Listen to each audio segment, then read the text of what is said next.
Très heureuse de vous retrouver, mesdames et messieurs. Bonsoir et bienvenue dans ce flash d'information. Nous débutons ce flash par ce communiqué des FAMA. L'état-major général des armées informe l'opinion nationale que les FAMA ont engagé depuis le 19 juillet 2024 une vaste opération de stabilisation dans les secteurs d'Ifarak et de Tinzaouten.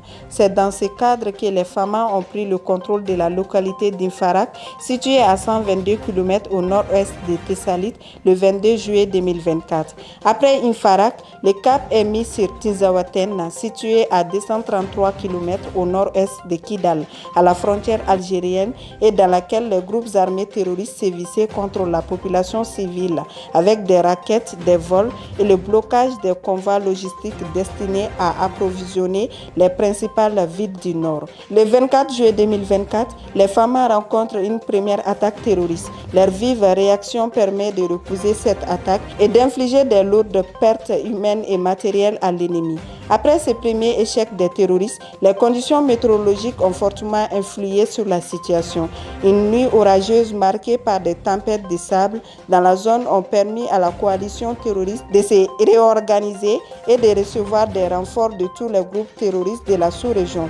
Ainsi, le vendredi 26 juillet 2024, les combats ont doublé d'intensité. Les groupes armés terroristes regroupés dans une coalition opportuniste ont lancé plusieurs véhicules kamikazes contre nos FAMA. L'unité FAMA a été encerclée par la coalition des forces terroristes du Sahel et des violents combats se sont engagés avant l'arrivée des renforts.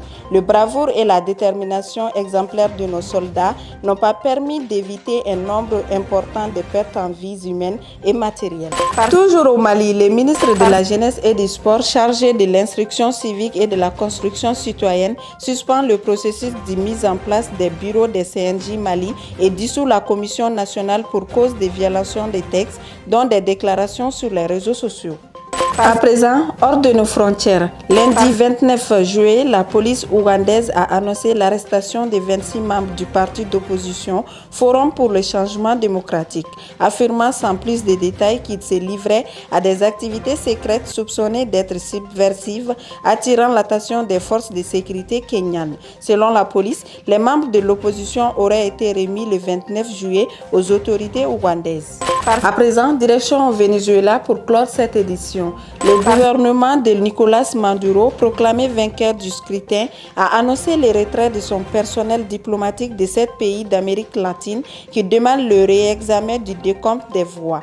Contesté par l'opposition qui dénonce une fraude et mise en doute sur la scène internationale, cette annonce a provoqué un mouvement de colère populaire inédit dans plusieurs villes du pays. C'est tout ce qu'il fallait retenir dans ce flash d'information. Merci de l'avoir suivi et à très bientôt sur Difa TV.